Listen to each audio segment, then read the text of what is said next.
Namigi za objavo prostega delovnega mesta. Iščete nove sodelavce? Želite spoznati prave kandidate?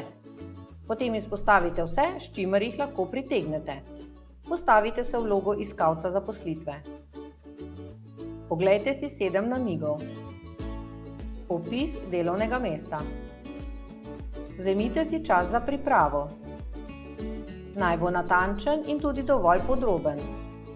Na ta način boste prihranili čas, saj boste prejeli manj dodatnih vprašanj. Razumljiv opis je namreč najpomembnejši del objave. Pogoji za zasedbo delovnega mesta. Jasno navedite, kateri so nujni in kateri le zaželeni. Poleg strokovnih znanj, izobrazbe in delovnih izkušenj opredelite tudi želene kompetence, ki so pomembne za opravljanje dela. Delovni čas. Jasno ga opredelite. Pojasnite, ali gre za enoizmensko, večizmensko ali popoldansko delo, ali se delo opravlja med prazniki in vikendi, je urnik gibljiv. Lokacija dela. Navedite kraj dela in tudi podrobnosti.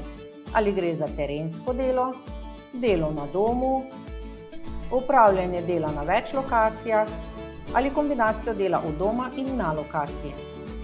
Plačila in ugodnosti. Zaželena je navedba plače z vsemi morebitnimi ugodnostmi.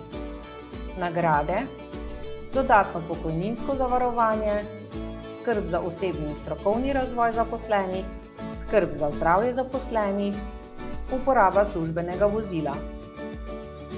Prijava na delovno mesto. Rok za prijavo naj ne bo prekratek.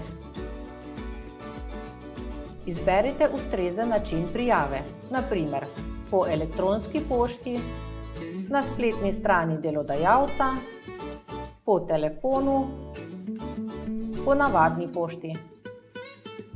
Določite kontaktno osebo, ki bo dobro poznala potrebe ter pričakovanja. Obravnava kandidatov. Spoštljivo in enakopravno obravnavajte vse kandidatke in kandidate v postopkih zaposlovanja. Po zaključenem postopku izbire obvestite kandidate, ki niso bili izbrani.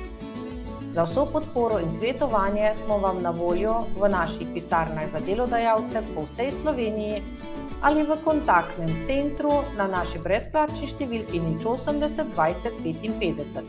Ne odlašajte in kliknite na portal za delodajalce.